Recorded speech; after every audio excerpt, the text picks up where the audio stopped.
বন্ধুরা, মেলায় গেছি।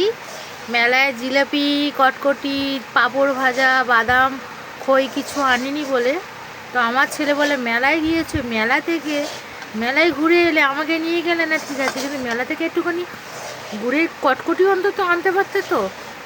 ছেলেটা গুড়ের কটকটি খেতে ভালোবাসে।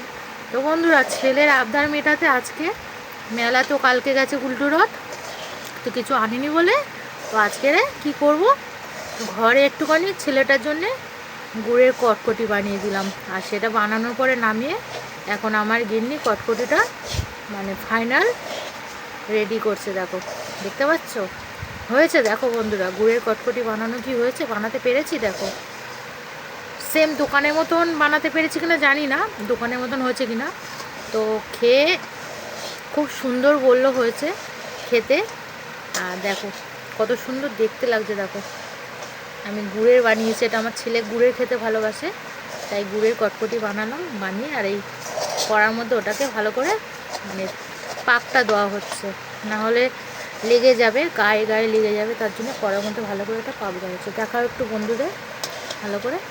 এই দেখো, হয়েছে কি দোকানের মতন সেম।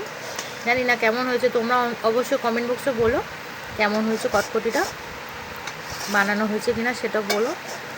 আমি সেই 9টা থেকে শুরু করেছি আর এই বানানো কমপ্লিট হলো।